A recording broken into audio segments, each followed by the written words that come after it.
பொதுமக்களுக்கு போலீஸ் மா அதிபர் விடுத்துள்ள அறிவிப்பு. அதிகரிக்கும் காணி பிரச்சினை, ஜனாதிபதியிடம் விடுக்கப்பட்டுள்ள கோரிக்கை. நீதித்துறையின் அதிகாரம் பாராளுமன்றத்துக்குள்ளேயே உள்ளது, வலியுறுத்தும் ஜனாதிபதி.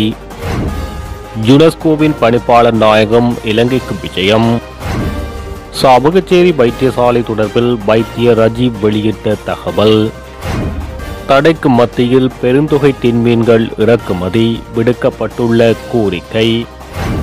தமிழ் பொது வேட்பாளராக மாவி சேனாதிராசாவை நிறுத்த முயற்சி.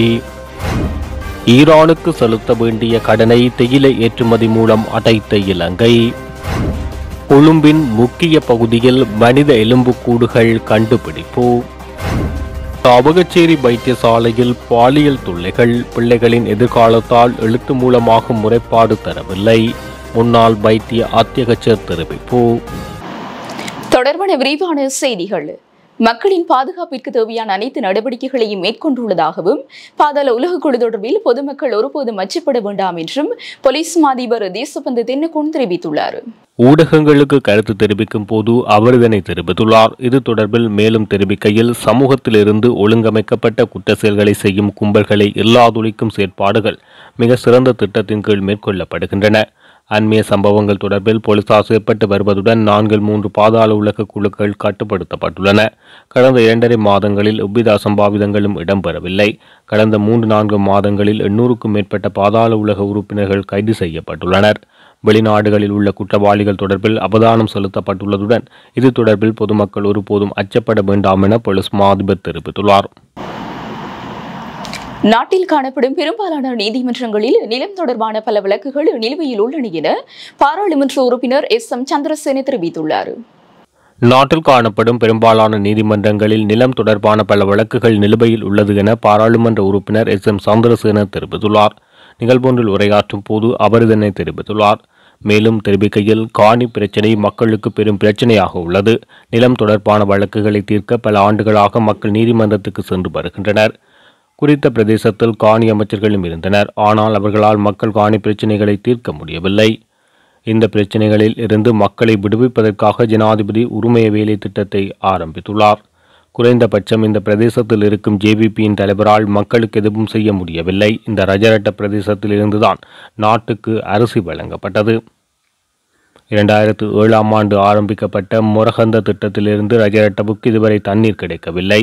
எனவே ரஜரட்ட பிரதேசத்துக்கு நீரை பெற்றுக் கொடுக்கும் அவசர வேலை திட்டத்தை நடைமுறைப்படுத்துமாறு நான் ஜனாதிபதியிடம் கோரிக்கை விடுத்துள்ளேன்.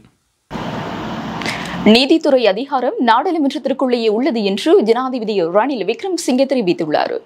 அத்துடன் பாராளுமன்றத்தில் நிறைவேற்று அதிகாரங்களில் நீதித்துறை தலையிடக்கூடாது என தனது நீண்டகால கருத்தை அவர் மீண்டும் வலியுறுத்தியுள்ளார்.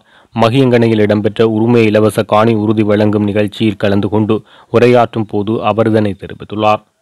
2002 மற்றும் 2003ஆம் ஆண்டுகளில் ஆரம்பிக்கப்பட்ட உரிமைய வேலை திட்டம் நீதிமன்றத்தின் தீர்ப்பின் காரணமாக நிறுத்தப்பட்டது. இந்த வேலை திட்டம் 20 வருடங்களுக்கு முன்னர் நடைமுறைப்படுத்தப்பட்டிருந்தால் நாட்டு மக்களுக்கு இலவச காணி உரிமையை முன்னரே வழங்கியிருக்க முடியும் என வலியுறுத்தினார். காணி கட்டளை சட்டத்தின் கீழ் தனியார் ஹோட்டலுக்கு அரச காணியை வழங்க முடியுமானால் ஜனாதிபதி என்ற வகையில் தம்மாலே 2 மில்லியன் மக்களுக்கு காணி உரிமையை வழங்க முடியாது என அவர் கேள்வி எழுப்பியுள்ளார். இந்த விடயம் நீதிமன்றத்துக்கு செல்லும் என சிலர் எச்சரித்துள்ளனர். எனினும் அதிகாரம் நீதிமன்றத்திடம் இல்லை என்பதை நினைவில் கொள்வது அவசியமாகும். எனவே பாராளுமன்றத்தின் நிறைவேற்று அதிகாரத்தில் நீதித்துறை தலையிடக்கூடாது எனவும் இதன்போது வலியுறுத்தி வருவதாக ஜனாதிபதி குறிப்பிட்டுள்ளார். சமூக நல்லிணக்கத்தையும் ஸ்திரத்தன்மையும் பேணுவதில் நீதியின் முக்கிய பங்கை இலங்கையின் நீதியமைச்சர் விஜயதாஸ் ராஜபக்ச வலியுறுத்தியுள்ளார். நிகழ்வொன்றில் உரையாற்றிய அவர், நீதியை மறுப்பதால் ஏற்படும் விளைவுகளையும் சரியான நேரத்தில் சட்ட நடைமுறைகளின் அவசர தேவையையும் எடுத்துரைத்துள்ளார். நீதி மறுக்கப்படுவதால் அனைத்து மூலைகளில் இருந்தும் அமைதியின்மையை தவிர்க்க முடியாமல் பின்தொடர்கிறது என அவர் குறிப்பிட்டுள்ளார். அமைதியின்மை எதிர்பாராத வழிகளில் வெளிப்பட்டு சமூக கொந்தளிப்புக்கு வழிவகுக்கும் என சுட்டிக்காட்டியுள்ளார். இந்த நிலையில் 2022இல் இலங்கையின் போராட்டங்கள் தாமதமான நீதி எவ்வாறு பதற்றங்களை அதிகரிக்கலாம் என்று அமைதியை அச்சுறுத்தும் என்பதற்கு தெளிவான உதாரணம் என அமைச்சர் சுட்டிக்காட்டியுள்ளார். சட்ட செயல்முறைகள் தடைப்படும் போது அல்லது நீதி தாமதமாகும் போது குழப்பம் ஏற்படலாம். இத்தகைய சீர்குலைவுகளை தடுக்க சட்டத்தின் ஆட்சியை அசைக்காமல் நிலைநிறுத்த வேண்டும். அத்துடன் அமைதி மற்றும் ஸ்திரத்தன்மையை உறுதிப்படுத்தும் வகையில் நீதி வெல்ல வேண்டும் என அவர் வலியுறுத்தியுள்ளார். லீ குவான் ஜூ மற்றும் மகதீர் முகமது ஆகியோரை உதாரணம் காட்டிய அமைச்சர், மக்கள் நம்பிக்கைக்கு மாறாக இந்த தலைவர்கள் சிங்கப்பூர் மற்றும் மலேசியாவை தனித்தனியாக உருவாக்கவில்லை என குறிப்பிட்டுள்ளார். மாறாக குடிமக்களின் கூட்டு முயற்சிகளே முன்னேற்றத்துக்கும் செழுமைக்கும் வழிவகுத்தது என அமைச்சர் சுட்டிக்காட்டியுள்ளார். சற்று முன் கிடைத்த செய்தியொன்று.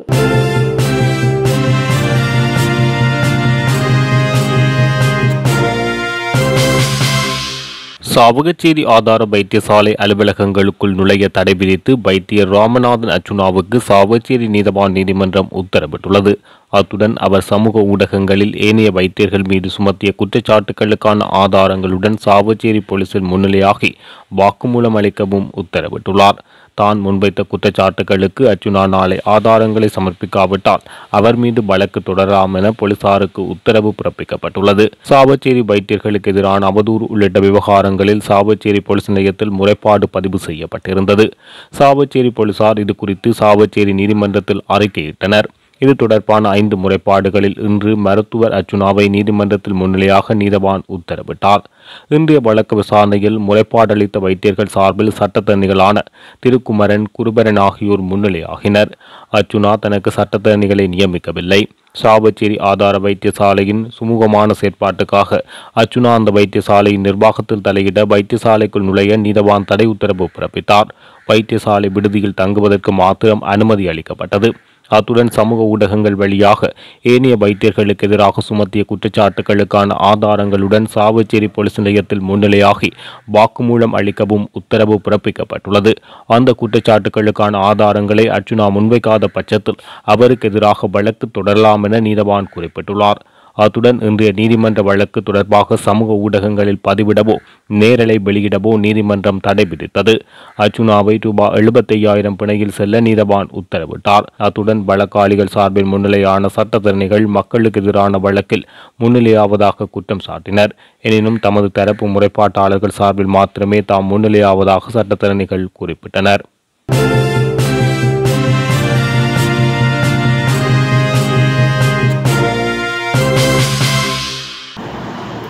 யுனெஸ்கோ நிறுவனத்தின் பணிப்பாளர் நாயகம் ஒற்றை அசுலை இலங்கைக்கான விஜயம் ஒன்றினை மேற்கொண்டுள்ளார். இதற்கமைய அவர் இன்று அதிகாலை கட்டுநாயக்க விமான நிலையத்தை வந்தடைந்துள்ளார். இதன்போது அவர்கள் அதிகாலை 2:10 மணியளவில் தோஹாவில் இருந்து கட்டார் ஏர்வேஸ் விமான KR 662 மூலம் கட்டுநாயக்க விமான நிலையத்தின் சிறப்பு விருந்தினர் அறையை வந்தடைந்துள்ளார். மேலும் ஒர்டே அசுலேவுடன் 3 பேர் அடங்கிய குழுவினரும் இந்த விஜயத்தில் ஈடுபட்டுள்ளனர்.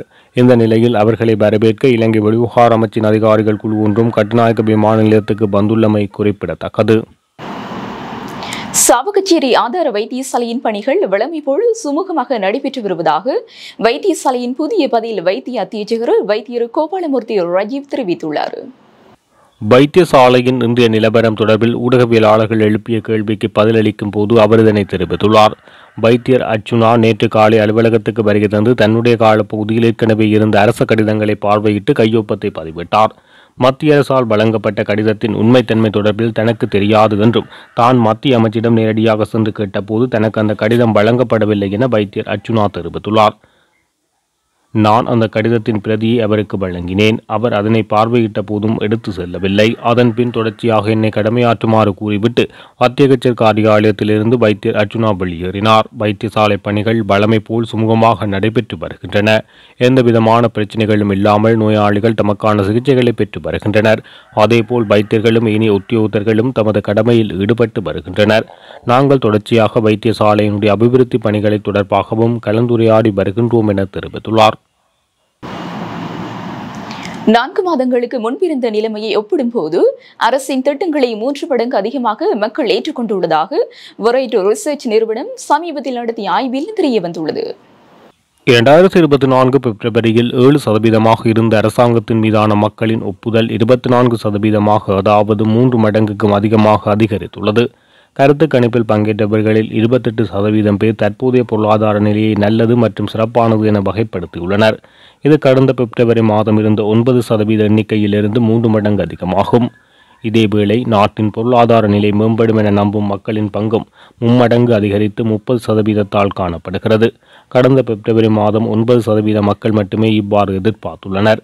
இந்த முடிவுகளை முன்வைத்து வெற்றி ரிசர்ச் நிறுவனம் ஜூலை 2024 காணக்கூடிய இந்த நேர்மறையான திருப்பம் ஜூன் 2023 இருந்த அளவிலும் ஜனவரி 2022க்கு பிறகு ஜூன் மாதத்தில் நாடு, அரசாங்கம் மற்றும் பொருளாதாரம் குறித்து பெரும்பாலான மக்கள் நேர்மறையான கருத்துக்களை முன்வைத்துள்ளனர். தென்மீன் இறக்குமதிக்கு தடை விதிக்கப்பட்டுள்ள போதிலும் இந்த வருடத்தின் முதல் 4 மாதங்களில் மாத்திரம் 45 லட்சத்திற்கும் அதிகமான டென்மீன்கள் நாட்டிற்கு கொண்டுவரப்பட்டுள்ளதாக உள்ளூர் டென்மீன் உற்பத்தியாளர் சங்கத்தின் தலைவர் ஷிரான் பெர்னாண்டோ தெரிவித்துள்ளார். அதற்காக செலவிட்ட தொகை 50 மில்லியன் அமெரிக்க டாலர்கள் என அவர் சுட்டிக்காட்டியுள்ளார். ஏப்ரல் மாதத்தில் மாத்திரம் $2 மில்லியன் பெறுமதியான டின் மீன்கள் இந்த நாட்டுக்கு கொண்டு வரப்பட்டுள்ளதாக தெரிவிக்கப்பட்டுள்ளது. நாட்டிலிருந்து டின் மீன்களை இறக்குமதி செய்வது தடை செய்யப்பட்டுள்ள நிலையில் சுங்கத்தினூடாக இவ்வளவு பெரிய தொகை எவ்வாறு நாட்டுக்கு கொண்டு வரப்பட்டது என்பது தொடர்பில் விசாரணை நடாத்தப்பட வேண்டும் என அவர் கேட்டுக் கொண்டுள்ளார். இதன் காரணமாக நாட்டில் உள்ள 16 டின்மீன் தொழிற்சாலைகள் இடிந்து விழும் நிலையை அடைந்துள்ளதாக டின்மீன் உற்பத்தியாளர் சங்கத்தின் செயலாளர் கபில பாலசூரிய தெரிவித்துள்ளார். பட் வரியின்றி வெளிநாடுகளில் இருந்து டின்மீன்கள் இறக்குமதி செய்யப்பட்டாலும் உள்ளூர் டின்மீன்களுக்கு 18% பட் விதிக்கப்பட்டாலும் உள்ளூர் தொழில்துறை வீழ்ச்சியடைந்துள்ளதாக அவர் குறிப்பிட்டுள்ளார்.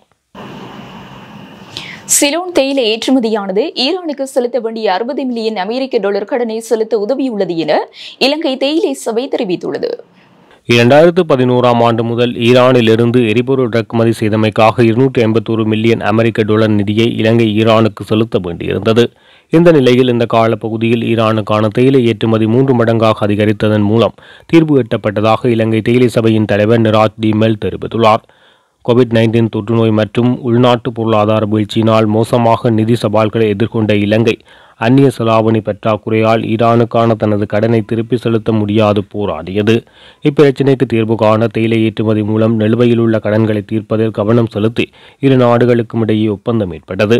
ஜனவரி முதல் மே 2024 வரை ஈரானுக்கான தேயிலை ஏற்றுமதி 4.98 மில்லியன் கிலோகிராம்களாக இருந்தது. இது 2023 ஆண்டின் இதே காலப்பகுதியில் ஏற்றுமதி செய்யப்பட்ட 1.85 மில்லியன் கிலோகிராம்களுடன் ஒப்பிடுகையில் அதிகம் என தெரிவிக்கப்பட்டுள்ளது. கொழும்பு கோட்டையில் உள்ள பழைய அரசு செயலகம் ஒன்றின் அருகில் மனித எலும்புக்கூடுகள் கண்டெடுக்கப்பட்டுள்ளதாக தகவல்கள் வெளியாகியுள்ளன. கொழும்பு கோட்டையில் உள்ள பழைய அரசு செயலகம் ஒன்றில் அருகில் மனித எலும்புக்கூடுகள் கண்டெடுக்கப்பட்டுள்ளதாக தகவல்கள் வெளியாகியுள்ளன. கொழும்பு துறைமுக நகர நெடுஞ்சாலையுடன் இணைக்கப்பட்ட நிர்மாண பணிகளில் ஈடுபட்டுள்ள தனியார் நிறுவனத்தினால் மேற்கொள்ளப்பட்ட அகழ்வு நடவடிக்கைகளின் போது இந்த எலும்புக்கூடுகள் கண்டுபிடிக்கப்பட்டுள்ளதாக தெரிவிக்கப்படுகிறது. குறித்த நிர்மாண நடவடிக்கையில் ஈடுபட்டிருந்த தொழிலாளர்களால் கிட்டத்தட்ட 6 அடிக்கு கீழே எலும்புக்கூடுகள் கண்டுபிடிக்கப்பட்டுள்ளதாக குறிப்பிடப்பட்டுள்ளது. எலும்புக்கூடுகள் கண்டுபிடிக்கப்பட்டதை அடுத்து நிர்மாண பணி நடவடிக்கைகள் இடைநிறுத்தப்பட்டதுடன் அது தொடர்பில் காவல்துறையினருக்கு தகவல் வழங்கப்பட்ட நிலையில் அந்த இடத்துக்கு காவல்துறை பாதுகாப்பு வழங்கப்பட்டுள்ளது. மேலும் இந்த சம்பவம் தொடர்பில் கொழும்பு துறைமுக காவல்துறையினர் விசாரணைகளை ஆரம்பித்துள்ளமை குறிப்பிடத்தக்கது. சாவகச்சேரி ஆதார வைத்தியசாலையில் தமது பிள்ளைகளுக்கு பாலியல் தொல்லைகள் இடம்பெற்றிருப்பதாக சில பெற்றோர்கள் என்னிடம் வந்து முறையிட்டிருந்தனர் என வைத்தியர் அர்ச்சனா தெரிவித்துள்ளார். சில வைத்தியர்கள் ஒட்டுமொத்த இளம் தலைமுறைகளையும் தவறாக சித்தரித்து பதிவுகளை இட்டு வருகின்றனர். இது பொதுமக்களுடனான உறவை மோசமாக பாதிக்கும். வைத்தியசாலையில் கள்வர்களையும் பாலியல் தொல்லை கொடுக்கும் வைத்தியர்களையும் அனுமதிக்க முடியாது. சில பெற்றோர்கள் தமது பிள்ளைகளுக்கு வைத்தியசாலையில் வைத்து பாலியல் தொல்லை இடம்பெற்றிருப்பதாக என்னிடம் முறையிட்டனர். எழுத்து மூலமாக முறைப்பாட்டை தர கூறினேன். இருப்பினும் அவர்கள் பிள்ளைகளின் எதிர்காலத்தை கருத்தில் கொண்டு எழுத்து மூலமாக முறைப்பாட்டை தரவில்லை. அதனால் தான் நான் இவ்வாறு குற்றம் சுமத்தப்பட்ட வைத்தியருடைய அறையை வேறு ஒரு பாதுகாப்பான இடத்துக்கு மாற்றுமாறு கூறினேன் என அவர் தெரிவித்துள்ளார். இத்துடன் ஜெஃப்னக்லரியின் மதிய நேர பிரதான செய்திகள் நிறைவடைகின்றன. மேலதிக செய்திகளை அறிந்து கொள்ள www.jeffnaclery.lk என்ற இணையதளத்தினூடாக இணைந்து கொள்ளுங்கள்.